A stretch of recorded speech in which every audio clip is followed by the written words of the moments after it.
बहुत साल पहले की बात है। जयपुर के जंगल में मोती नाम का एक कौवा अपने पति राजू के साथ एक सुंदर सा घर बनाकर सुख शांति से रहती थी। राजू अपनी पत्नी को बहुत प्यार करता था। मोती अपने घर में 2 अंडे दिए थे। आने वाले बच्चों के लिए दोनों ने बेसब्री से इंतजार कर रहे थे। उस जंगल में एक दुष्ट शेर रहता था। वो अक्सर पक्षियों के बच्चे और अंडे खा लेता था। वो बहुत ही मोटा और ताकतवर था। सभी पक्षी उससे बहुत डरते थे।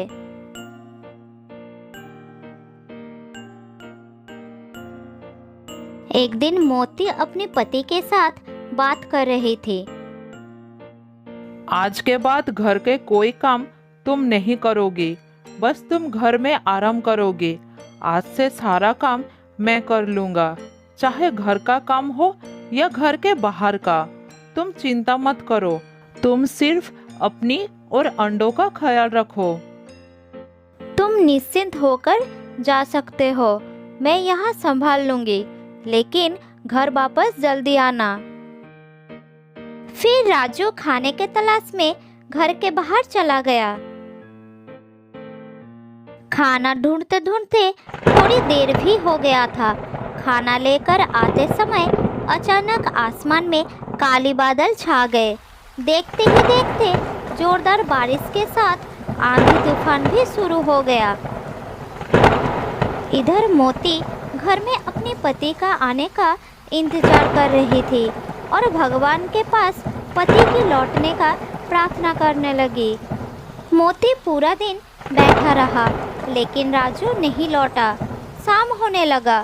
सभी पक्षी अपने अपने घर लौट आए, पर राजू घर वापस नहीं आया। अचानक मौसम के बदलाव के कारण बहुत से पक्षियों को परेशानी का सामना करना पड़ा था। कुछ पक्षी तो घायल भी हो गए थे। ये सब देखकर मोती की आंखों में आंसू आ गई। इसी तरह रोते रोते रात बीत गई।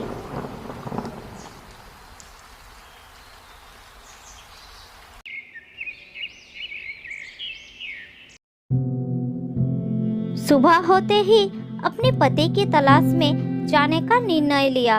एक तोता मोती को रोता देखकर उसके पास आया और कहा,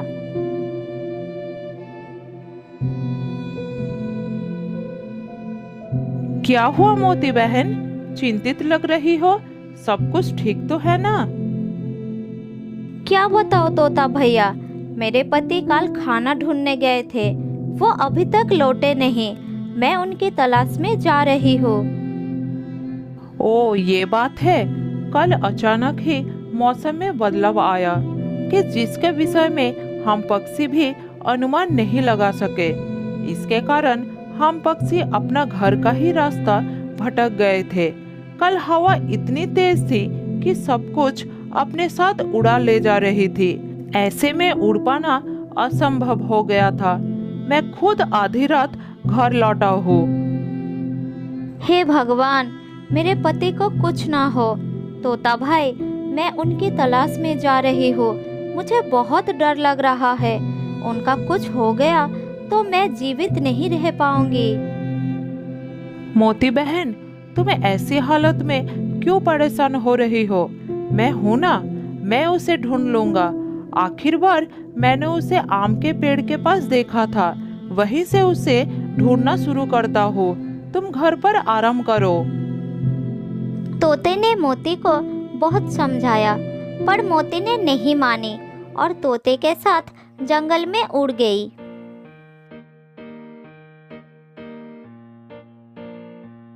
जंगल में जाकर दोनों ने मिलकर राजू को पुकारने लगे। उड़ते उड़ते दोनों ने आम के पेड़ के पास गई।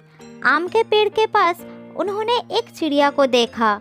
दोनों को परेशान देखकर चिड़िया ने बोली, तुम दोनों बहुत चिंतित लग रहे हो। किसे ढूंढ रहे हो? जरा मुझे बताओ, हो सके मैं कोई मदद कर सकूं। मेरे पति कल खाना ढूंढने गए थे। वो अभी तक घर लौटे नहीं। हम दोनों उन्हीं को ढूंढ रहे हैं। क्या तुमने उसे कहीं देखा है? तो ये बात है, कल बहुत तेज आंधी आई थी। हवाएं पूर्व दिशा से पश्चिम दिशा की ओर चल रही थी और सब कुछ अपने साथ ले जा रही थी। मेरे ख्याल से तुम्हें पश्चिम दिशा की ओर तलाश करना चाहिए। मुझे पूरा विश्वास है कि तुम अपनी पति को वहां देख पाओगी। धन्यवाद बहन, मैं प्रार्थना करती हूँ तुम्हारी बात सच हो। ठीक है, चलती हूँ बहन। इसमें धन्यवाद की क्या बात है? एक पक्षी दूसरी पक्षी के काम नहीं आएगा तो कौन आएगा? ये तो हमारा धर्म है। ठीक है बहन, जाओ। उसके बाद दोनों मिलकर राजू को ढूंढने लगे। थोड़ी दूर जाने के बाद एक उल्लू मिला। क्या हुआ मोती बहन? इतनी धूप में तुम दोनों कहाँ जा रहे हो? राजू कहाँ है?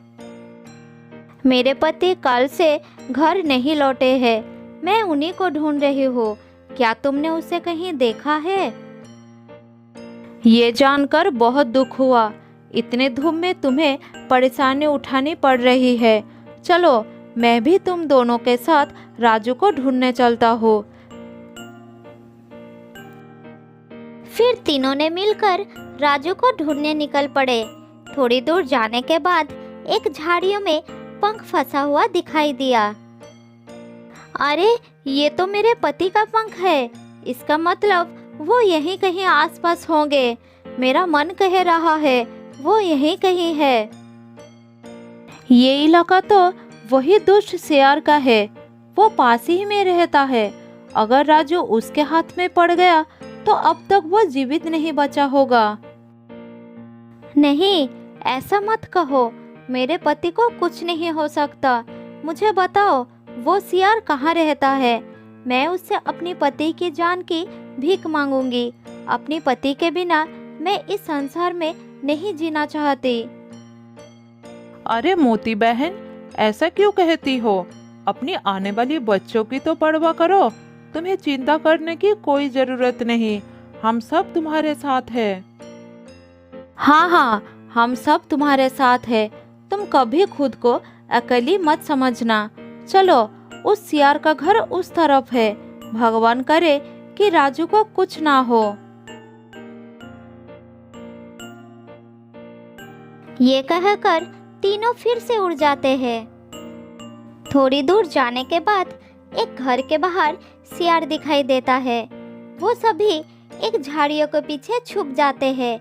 सियार बाहर खड़ा था और घर के भीतर से रोने चिल्लाने की आवाज आ रही थी।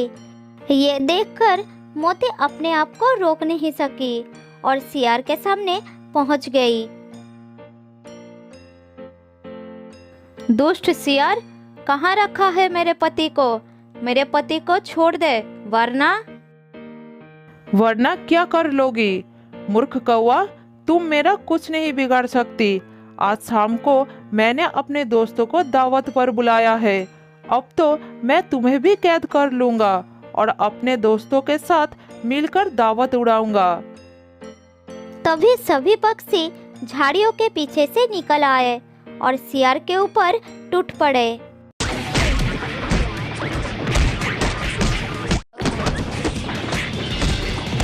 इधर मोती सियार के घर के दरवाजा खोलकर अपनी पति को आजाद कर लिया। सियार को अच्छी तरह से पिटाई करके वह सब उड़ गए। मोती के घर पहुंचकर राजू उन्हें पिछले दिन की सारी घटना बताता है। मैं आंधी की वजह से एक झाड़ी में गिर गया और बेहोश हो गया। उसी का फायदा उठाकर सियार ने अपना कैदी बना लिया। धन्यवाद भैया, आप सबने मेरी जान बचाई। धन्यवाद हमारा नहीं, मोती बहन को करो। मोती बहुत ही आशावादी और हिम्मत वाली है, जिसके कारण तुम्हारी जान बच सकी। अगर वो तुम्हें ढूंढने का प्रयास नहीं करती तो वो सियार शायद तुम्हें खा गया होता। ये बिल्कुल सही बात है। मैं तो इसकी बहादुरी को सलाम करता हूँ। इनकी हिम्मत देखकर तो हमें उस सियार से लड़ने की हिम्मत जागी, वरना हम सभी पक्षी दुष्ट शियार से बहुत डरते थे। ये कहकर तोता और उल्लू अपने अपने घर लौट जाते हैं। इधर मोती और राजू अपने घर में सुख शांति से रहने लगे। बहुत साल पहले की बात है। बंगाल में सुंदरबन नाम का एक बहुत ही सुंदर जंगल था। उस जंगल में बहुत सारा जानवर मिलजुल कर रहते थे। उस जंगल का राजा था शेर खान, जो दिल का बहुत ही अच्छा था। शेर खान ने जंगल का सभी जानवरों को अच्छी तरह से ख्याल रखते थे। सभी जानवर शेर खान से बहुत खुश थे और मजे से अपना जीवन यापन कर रहे थे। फिर एक दिन जंगल के नदी में एक मगरमच्छ आया। उसने नदी के किनारे शेर खान को देखकर रुक गया। फिर शेर खान ने उसे बोला, हमारे जंगल में तुम्हारा स्वागत है। इस जंगल में सब एक दूसरे के साथ प्यार से रहते हैं। अगर तुम्हें यहाँ रहना है तो तुम्हें भी सबके साथ प्यार से रहना होगा। ये ही हमारा जंगल का नियम है। हाँ हाँ, मुझे भी शांति और एकता से रहना बहुत पसंद है। आप बिल्कुल फिक्र ना करें, मैं यहाँ किसी को नुकसान नहीं पहुँचाऊंगा। मैं इस जंगल का राजा हूँ। अगर तुम्हें भी कोई परेशानी होगी जरूर मुझे बताना।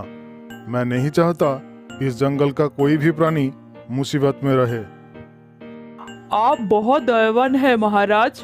अगर आप मुझे अपने जंगल के सभी जानवरों से मिलवाएंगे तो मुझे बहुत खुशी होगी, क्योंकि हमें इस जंगल में एक साथ रहना है। हाँ हाँ, अवश्य मिलवाएंगे। मैं अभी सबको बुलाता हूँ। शेर के बुलाने के बाद कुछ ही देर में सभी जानवर इकट्ठा हो जाते हैं। क्या बात है महाराज, इतनी जल्दी हम सबको यहाँ क्यों बुलाया है? हाँ महाराज, क्या बात है? कोई परेशानी तो नहीं है महाराज? नहीं नहीं, कोई परेशानी नहीं। मैं तुम सभी को जंगल के नए सदस्य के बारे में बताने के लिए बुलाया हूँ। नया सदस्य? वो कौन है? क्या वो आज ही इस जंगल में आया है? शेर खान ने मगरमच्छ की तरफ इशारा करते हुए बोलते हैं, ये है हमारे जंगल के नए सदस्य। ये आज ही इस जंगल में आया है। मैं तुम सबसे मिलकर बहुत खुश हूँ। मुझे ऐसा लग रहा है कि इस जंगल में मेरे दिन अच्छे से कटेंगे। सभी जानवर नदी के पास बैठ जाते हैं और बातें करने लगते हैं। थोड़ी देर बाद वो सब अपने अपने घर चले जाते हैं। फिर मगरमच्छ अपने आप से कहता है, ये सभी कितने बेवकूफ है। इन्हें बुद्धू बनाना तो बहुत आसान होगा। मुझे तो लगता है इस जंगल को छोड़कर कहीं और जाने की जरूरत ही नहीं पड़ेगी। मगरमच्छ मन ही मन बहुत खुश होता है। इस तरह कुछ दिन बीत जाता है।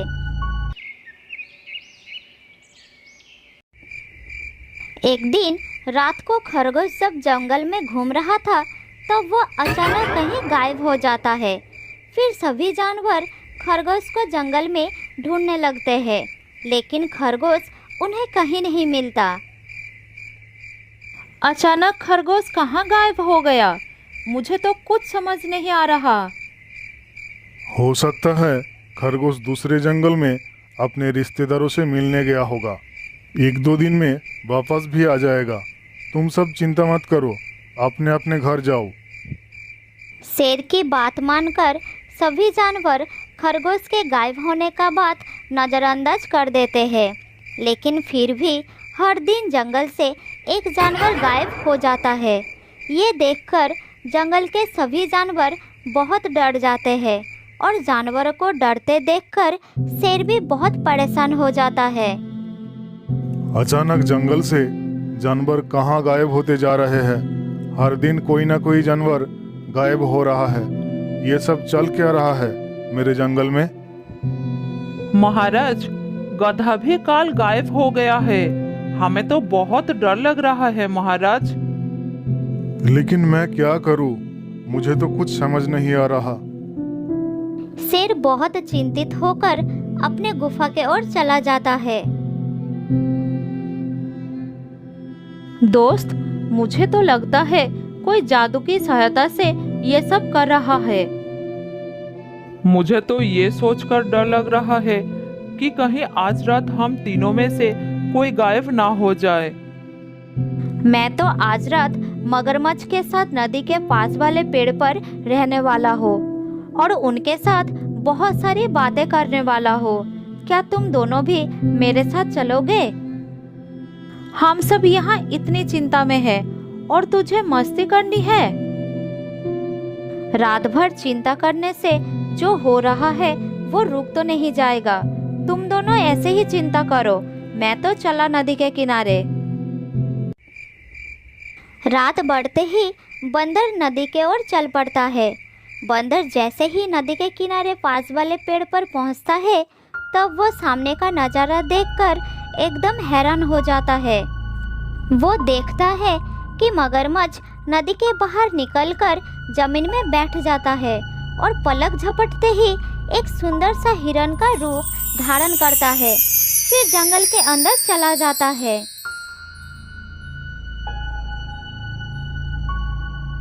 फिर बंदर पेड़ के पीछे से निकलकर सामने आता है। ये कैसे संभव हो सकता है? क्या ये कोई मायावी मगरमच्छ है? लेकिन ये हिरन का रूप धारण करके जंगल के अंदर क्यों गया? मुझे इसका पीछा करना होगा।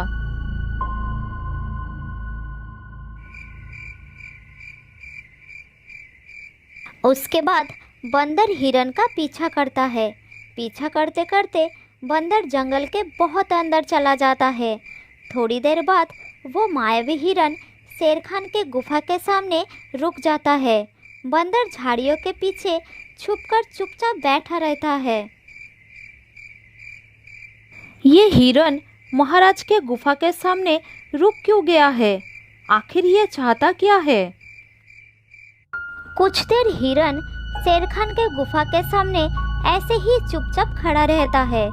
थोड़ी देर बाद शेर खान गुफा से निकलकर हिरन के सामने आता है। बंदर सारी घटना झाड़ियों के पीछे छुपकर देखता है। तुम कौन हो और इतनी रात में मेरे गुफा के सामने क्या कर रहे हो? महाराज, कृपया मुझे मारकर खा लीजिए। मैं जीना नहीं चाहता महाराज। ये तुम क्या बोल रहे हो? मैं तुम्हें तुम्हारे कहने पर क्यों खाऊंगा? महाराज, मैं अपने जीवन से बहुत दुखी हूँ, इसीलिए कृपया मुझे खा लीजिए। नहीं, मैं ऐसा नहीं कर सकता। मैं इस जंगल का राजा हूँ और प्रजा को पालन करना मेरा धर्म है, इसलिए मैं तुम्हें नहीं खाऊंगा। महाराज, मुझे मेरे दर्द भरे जीवन से आज़ादी चाहिए। आप इसका मेरी मदद समझकर ही कर दीजिए। कृपा करिए महाराज, इस प्रजा पर कृपा करिए। जब भोजन का इतना अच्छा प्रस्ताव सामने से आ ही रहा है तो मुझे भी ज्यादा नहीं सोचना चाहिए। वैसे भी ये अपने जीवन से दुखी है, इसे मारकर मैं इसकी मदद ही करूंगा। फिर कुछ देर सोचने के बाद शेर खान हिरन से बोलता है, ठीक है, मैं तुम्हारी मदद करने के लिए तैयार हूँ। धन्यवाद महाराज। चलिए नदी के पास चलते हैं। नदी के पास? लेकिन क्यों? मैं तो यही तुम्हारी मदद कर सकता हूँ। वो इसलिए कि मैं अपने जीवन को अपनी इच्छा से त्याग दे रहा हूँ। नदी में स्नान करके मैं थोड़ा शुद्ध हो जाना चाहता हूँ। शेर खान हिरन का बात मान लेता है और उसके साथ नदी की तरफ चल पड़ता है। बंदर भी चोरी छुपे उन दोनों का पीछा करता है। नदी के पास पहुंचकर हिरन शेर खान से कहता है, हम जंगल के कितने अंदर से चलकर यहाँ आए हैं। आप जरूर थक गए होंगे, क्यों ना आप पहले थोड़ा पानी पी ले महाराज। हाँ, तुमने ठीक ही कहा, मैं बहुत थक गया हूँ। थोड़ा पानी पी लेता हूँ। शेर खान जैसे ही पानी पीने के लिए नदी की तरफ बढ़ता है, तभी हिरन रूप बदलकर मगरमच्छ बन जाता है। वो शेर पर हमला करने ही वाला था। ठीक उसी समय बंदर पेड़ के ऊपर से चिल्लाकर शेर खान को सावधान कर देता है। महाराज, सावधान हो जाइए, जल्द ही पीछे मुड़िए, दुष्ट मगरमच्छ आपके ऊपर हमला करने वाला है। शेर खान जल्द ही पीछे मुड़कर देखता है कि हिरन के जगह वो मगरमच्छ खड़ा है। शेर के पीछे मुड़ते ही मगरमच्छ फिर से हिरन के रूप ले लेता है। ये सब देखकर शेर खान हैरान हो जाता है। फिर वो कहता है, ये सब क्या चल रहा है मेरे जंगल में? कौन हो तुम? महाराज, ये एक दुष्ट मायावी मगरमच्छ है जो हिरन का रूप बदलकर आपके पास आया था, जिससे वो आपका शिकार करके अपना भोजन बना सके। मुझे तो लगता है कि जंगल में बाकी जानवरों की गायब होने के पीछे का कारण भी यही है। हम सब तुम्हें विश्वास करके यहाँ हमारे साथ रहने का मौका दिया और तुमने हमारे साथ विश्वासघात किया। ये हमारे दोस्तों को खा गया महाराज, इसे तो मार देना चाहिए। नहीं, हम इसे नहीं मरेंगे। सजा देने से बड़ा काम माफ करना होता है। हम इसे आज़ाद कर देंगे। आज से ये हमारे साथ जंगल में नहीं रहेगा। शेर खान के ऐसा कहते ही तेज रोशनी चमकती है और हिरन वापस मगरमच्छ में बदल जाता है। फिर मगरमच्छ कहता है, आपका बहुत बहुत धन्यवाद महाराज, आपने मुझे सदियों पुराने श्राप से मुक्त करवा दिया। कैसा श्राप? और तुम्हें श्राप क्यों मिला था? कई वर्षों पहले मेरी वजह से नदी में नहा रहे एक साधु घायल हो गए थे। नाराज होकर उन्होंने मुझे श्राप दिया था कि जब तक कोई जानवर मेरी गलती होने के बावजूद मुझे हृदय से माफ नहीं करेगा, तब तक मैं श्राप से मुक्त नहीं हो सकता। आज आपने मुझे माफ करके उस श्राप से मुक्त कर दिया। शेर खान उसे माफ तो कर देता है, लेकिन उसे जंगल में रहने की अनुमति नहीं देता। फिर मगरमच्छ उस जंगल को छोड़कर चला जाता है।